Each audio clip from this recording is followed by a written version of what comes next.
see I got my sidekick now. Quick thing, a lot of people ask me when I wear these shirts on my lives and the videos, people ask me where I could get them.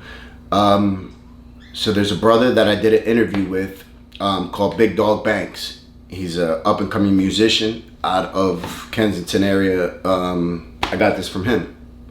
So Big Dog Banks, go back, look for the video, or you can search him on YouTube. I mean on YouTube or on Instagram, Big Dog Banks. If I remember, I'll put his link in the description. Hit him up, tell him I sent you, and tell him you want to get some merch. It's nice, fits good, you know, it's dope. All right, so number 2, I seen there was a lady in his comments that was like, I don't even think Frank is an addict. He says he was an addict just to get attention or something. And I was like, oh my God, you know, that shit. I was like, all right, I don't even know what that is.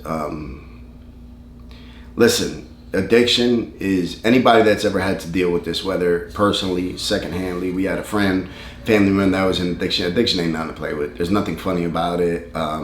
There's nothing, you know, people, that's something you don't lie about. Maybe, you know, before you was an addict, like even to the point of, if I was to get arrested for doing something, right? And I could probably get off easier if I said, oh, I did it because I was on drugs, or I did it because I had a habit and I'm clean. I wouldn't even say that, because that's something you don't play around with.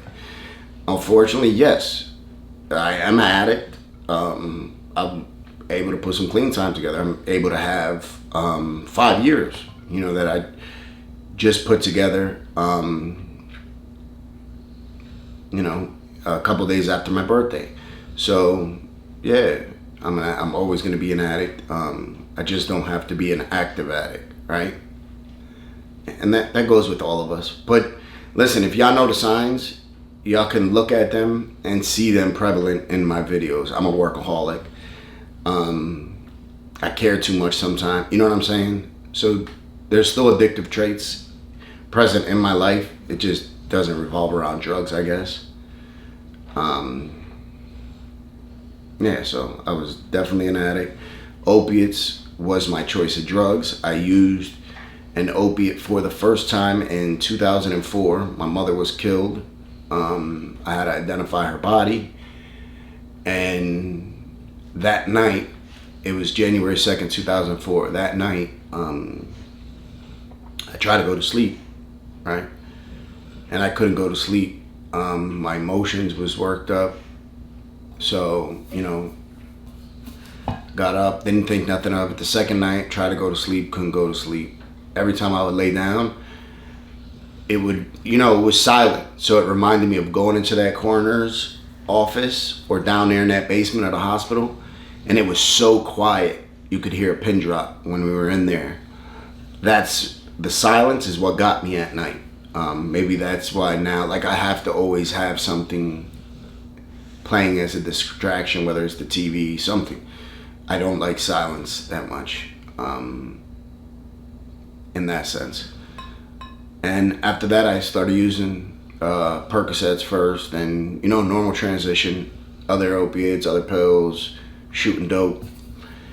And yeah, that's the way my road went until I had a near fatal overdose in 2016, April 24th or 20th, right around there.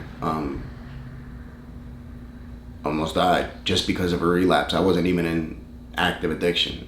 I was clean for, you know, I had just gotten out of jail 6 months prior. I was clean too for about 4 years, 3.5, 4 years. And then I had a bad weekend, sniffed a bag of dope, and woke up in the hospital 3 days later.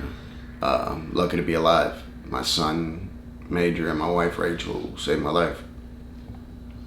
You know, so yes, unfortunately, I was an addict. I'm an addict, just not active. And that's what it is.